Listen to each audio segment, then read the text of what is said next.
Hello दोस्तों, आज के इस वीडियो में हम फॉरेस्ट और ग्रासलैंड के बारे में डिटेल में पढ़ाई करेंगे। ये टॉपिक एसएससी और अन्य कॉम्पिटिटिव एग्जाम्स के लिए बहुत इम्पॉर्टेंट है।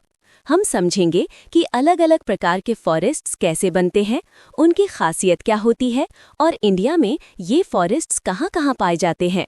साथ ही ग्रासलैंड्स के टाइप्स और उनका ग्लोबल डिस्ट्रीब्यूशन भी कवर करेंगे। तो चलिए शुरू करते हैं और ज्योग्राफी के इस इंटरेस्टिंग टॉपिक को अच्छी तरह समझते हैं। Evergreen forests. एवरग्रीन फॉरेस्ट्स उन जगहों पर पाए जाते हैं जहां टेम्परेचर ज्यादा होता है, यूजुअली 20 डिग्री सेल्सियस से ऊपर, और रेनफॉल 200 सेंटीमीटर से 250 सेंटीमीटर तक होता है। ये फॉरेस्ट्स इक्वेटर के आसपास मिलते हैं, जहां बारिश और गर्मी दोनों ज्यादा होती हैं।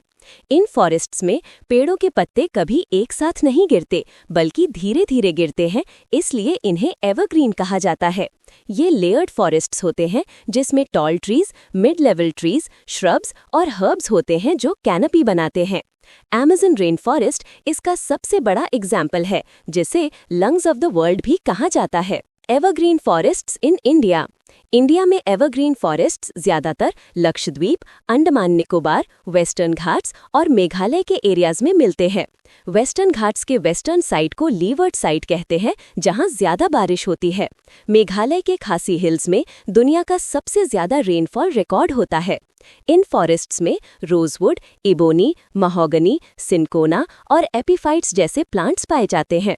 एपीफाइट्स ऐसे प्लांट्स होते हैं जो दूसरे पेड़ों की मदद से ऊपर चढ़ते हैं ताकि सनलाइट मिल सके। Tropical deciduous forests.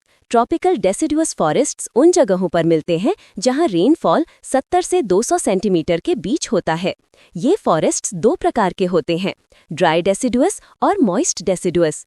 Dry deciduous forests में तेंदू, खैर, पलास जैसे पेड़ होते हैं, जबकि मॉइस्ट डेसिडुअस फॉरेस्ट्स में टीक, साल, सैंडलवुड जैसे पेड़ पाए जाते हैं।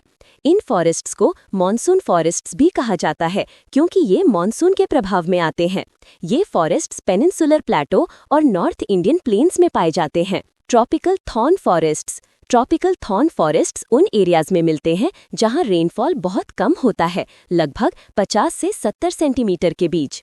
इन फॉरेस्ट्स में पत्ते थॉर्न्स में बदल जाते हैं ताकि पानी की कमी से बच सकें। थॉर्न्स मॉडिफाइड लीव्स होते हैं जो पानी की लॉस को कम करते हैं। ये फॉरेस्ट्स ड्राई एरियाज में पाए जाते हैं और यहाँ की ग्रास को बंच ग्रास या तुस्की ग्रास कहते हैं, जो ड्राई एरियाज में बुश की तरह उगती है। Leave structure and water loss. पत्तों के नीचे स्टोमाटा होते हैं जिनके थ्रू पानी और गैस एक्सचेंज होता है। स्टोमाटा के अलावा हाइडैथोड्स भी होते हैं जो पत्तों के किनारे पर पानी को रात में बाहर निकालते हैं, जिसे गटेशन कहते हैं। ये ड्यू नहीं होता, बल्कि एक अलग प्रक्रिया है। ट्रांसपिरेशन दिन के समय होती है जब पानी स्टोमाटा के थ्रू निकलता है, और गटेशन रात को होती है। Vegetation and climate relation. हर प्रकार के फॉरेस्ट का अपना क्लाइमेट और रेनफॉल रिक्वायरमेंट होता है। एवरग्रीन फॉरेस्ट्स ज्यादा बारिश और गर्मी में पाए जाते हैं, tropical deciduous forests moderate rainfall में, और थॉर्न फॉरेस्ट्स कम रेनफॉल वाले एरियाज में। हर फॉरेस्ट की अपनी खासियत है जो उसके एनवायरनमेंट के हिसाब से इवॉल्व हुई है। Forest types in Rajasthan and surrounding areas. Rajasthan और उसके आसपास के इलाकों में बारिश बहुत कम होती है, इसलिए यहाँ एवरग्रीन या डेंस फॉरेस्ट्स नहीं मिलते। अगर यहाँ ज्यादा बारिश होती तो फ्लड्स भी आते। राजस्थान, पंजाब, गुजरात और हरियाणा के बीच में क्लाइमेट और वेजिटेशन काफी अलग है। वेस्टर्न घाट्स के वेस्टर्न साइड, अंडमान निकोबार और मेघालय के गारो खासी रीजन्स में लेयर्ड फॉरेस्ट्स पाए जाते हैं, जहां रेनफॉल 200 सेंटीमीटर से ज्यादा होता है। यहाँ एबनी, महोगनी, सिनकोना, रोजवुड जैसे पेड़ मिलते हैं। सिनकोना की छाल से मलेरिया की दवा बनती है। Deciduous forests dry and moist. Deciduous forests दो प्रकार के होते हैं, ड्राई डेसिडुअस जहां रेनफॉल 70 से 150 सेंटीमीटर के बीच होता है, और मॉइस्ट डेसिडुअस जहां 150 से 200 सेंटीमीटर रेनफॉल होता है। ड्राई डेसिडुअस फॉरेस्ट्स में तेंदू के पत्ते मिलते हैं, जिनका इस्तेमाल बीड़ी बनाने में होता है।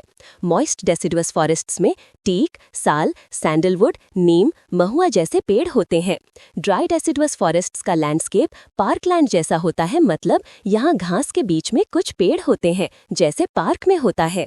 Tropical thorn forests and vegetation adaptations. Tropical thorn forests उन जगहों पर पाए जाते हैं जहां रेनफॉल 50 से 70 सेंटीमीटर के बीच होता है। यहाँ के पेड़ों के पत्ते थॉर्न्स में बदल जाते हैं ताकि पानी की कमी से बच सकें। इस रीजन में अकेशिया, खेजड़ी, कैक्टस जैसे पौधे मिलते हैं। ये फॉरेस्ट्स ड्राई और एरिड एरियाज में होते हैं जहां पानी की बहुत कमी होती है। Coniferous forests and there characteristics. Coniferous forests cone shaped पेड़ों से बने होते हैं जिससे बर्फ गिरने पर पेड़ों को नुकसान ना हो। ये फॉरेस्ट्स ज्यादातर हाई स्नोफॉल एरियाज में पाए जाते हैं जैसे इंडिया के अपर हिमालयाज में। यहाँ चेरपाइन, सीडार, देवदार, स्प्रूस जैसे सॉफ्टवुड ट्रीज मिलते हैं। सैंडलवुड भी मॉइस्ट डेसिडुअस फॉरेस्ट्स में पाया जाता है। Mountain forests and vegetation zones. Mountain forests Himalayas और वेस्टर्न घाट्स में पाए जाते हैं। हिमालयाज में एल्टीट्यूड के हिसाब से वेजिटेशन चेंज होता है। फुट हिल्स पर डेसिडुअस फॉरेस्ट्स होते हैं, बीच के रीजन में कॉनिफेरस फॉरेस्ट्स मिलते हैं और सबसे ऊपर एल्पाइन ग्रासलैंड्स और टंड्रा वेजिटेशन होती है।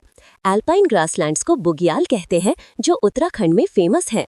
टंड्रा वेजिटेशन बहुत ठंडी जगहों पर होती है जहां मॉसेस और लाइकन्स पाए जाते हैं।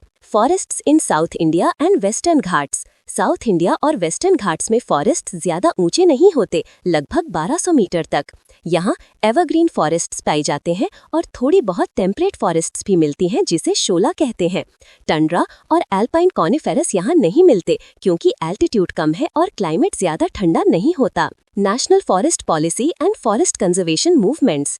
इंडिया की नेशनल फॉरेस्ट पॉलिसी पहली बार 1952 में आई थी और 1988 में इसमें अमेंडमेंट हुआ।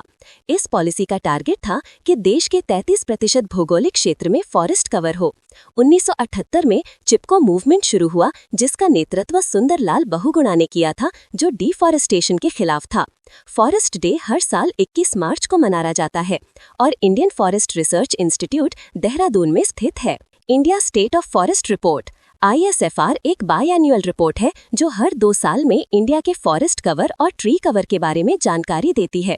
2023 का रिपोर्ट 2024 के एंड में रिलीज हुआ जिसमें फॉरेस्ट कवर 21.76% और ट्री कवर 3.41% था, जिसे मिलाकर टोटल 25.17% होता है। नेशनल फॉरेस्ट पॉलिसी के टारगेट 33% से अभी गैप है। सबसे ज्यादा फॉरेस्ट कवर मध्य प्रदेश में है, उसके बाद अरुणाचल प्रदेश और छत्तीसगढ़ आते हैं। States with highest forest cover. Lakshadweep percentage wise सबसे ज्यादा फॉरेस्ट कवर वाला एरिया है, लेकिन ये एक यूनियन टेरिटरी है। अगर सिर्फ स्टेट्स की बात करें तो मिजोरम सबसे ज्यादा फॉरेस्ट कवर वाला स्टेट है। एरिया के हिसाब से सबसे बड़ा फॉरेस्ट कवर मध्य प्रदेश में है। फॉरेस्ट कवर में सबसे ज्यादा वृद्धि छत्तीसगढ़ और उत्तर प्रदेश में हुई है। मिजोरम और गुजरात में भी फॉरेस्ट कवर में अच्छा इंक्रीज देखा गया है। ये data India state of forest report 2023 से लिया गया है जो SSC एग्जाम्स के लिए बहुत इंपॉर्टेंट है। Mangrove forests in India. Mangrove forests coastal areas में पाए जाते हैं और इन्हें अनूप फॉरेस्ट्स भी कहा जाता है। सबसे बड़े मैंग्रोव फॉरेस्ट्स सुंदरबन डेल्टा में मिलते हैं जो गंगा, ब्रह्मपुत्रा और मेघना नदियों के मिलने से बनता है। वेस्ट बंगाल में सबसे ज्यादा मैंग्रोव फॉरेस्ट्स हैं। मैंग्रोव कवर इंडिया के टोटल ज्योग्राफिकल एरिया का लगभग 15% है। मैंग्रोव फॉरेस्ट्स स्वम्पी और मार्शी कंडीशंस में डेवलप होते हैं और कोस्टल इकोसिस्टम के लिए बहुत महत्वपूर्ण हैं। Grasslands definition and types. Grasslands वो क्षेत्र होते हैं जहां सिर्फ घास उगती है, ना कि जंगल या पेड़। ट्रॉपिकल ग्रासलैंड्स उन जगहों पर पाए जाते हैं जहां ट्रॉपिकल क्लाइमेट होता है, जबकि टेम्परेट ग्रासलैंड्स ठंडी जगहों में मिलते हैं। ट्रॉपिकल ग्रासलैंड्स में एलिफेंट ग्रास जैसे बड़े और कम पौष्टिक घास होते हैं। टेम्परेट ग्रासलैंड्स में छोटी, पौष्टिक और जूसी घास होती है जो मिक्स्ड फार्मिंग और लाइवस्टॉक के लिए उपयोगी होती है। Grasslands around the world. Africa में ट्रॉपिकल ग्रासलैंड्स को सवाना कहते हैं, ब्राजील में इसे कैंपोस और वेनेजुएला में लियानोस कहते हैं। टेम्परेट ग्रासलैंड्स एशिया और यूरोप में स्टेप्स के नाम से जाने जाते हैं। साउथ अफ्रीका में वेल्स, ऑस्ट्रेलिया में डाउन्स, हंगरी में पुस्तास, न्यूजीलैंड में कैंटरबरी और अर्जेंटीना में अल्फा ग्रास पाया जाता है। ये ग्रासलैंड्स एग्रीकल्चर और लाइवस्टॉक के लिए बहुत महत्वपूर्ण हैं। Thank you for watching this video till the end. अगर आपको ये सेशन पसंद आया हो तो प्लीज लाइक करें, अपने दोस्तों के साथ शेयर करें और हमारे चैनल को सब्सक्राइब करना ना भूलें ताकि आपको ऐसे ही और यूजफुल SSC एग्जाम वीडियोस मिलते रहें। अपने क्वेश्चंस और फीडबैक कमेंट्स में जरूर भेजें। बेस्ट ऑफ लक आपके SSC प्रिपरेशन के लिए। मिलते हैं अगले वीडियो में।